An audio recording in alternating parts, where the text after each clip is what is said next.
ஓர் அழகான கிராமத்தில் குட்டி என்ற சின்ன குருவி வாழ்ந்தது.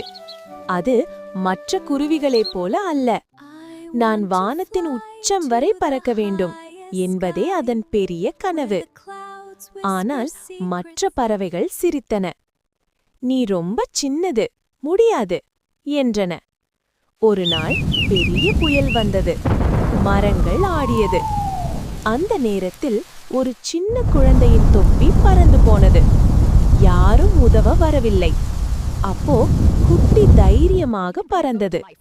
காற்றை எதிர்த்து சிரமப்பட்டு அந்த தொப்பியை பிடித்து குழந்தைக்கு கொடுத்தது.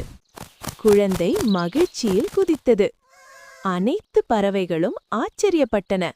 அப்போது குட்டி புரிந்து கொண்டது, உயரமா பறப்பது முக்கியமில்ல, தைரியமா பறப்பதுதான் முக்கியம். கதையின் பாடம்: நாம் சின்னவர்களாக இருந்தாலும் நம்பிக்கையும் தைரியமும் இருந்தால் பெரிய காரியங்கள் செய்யலாம்.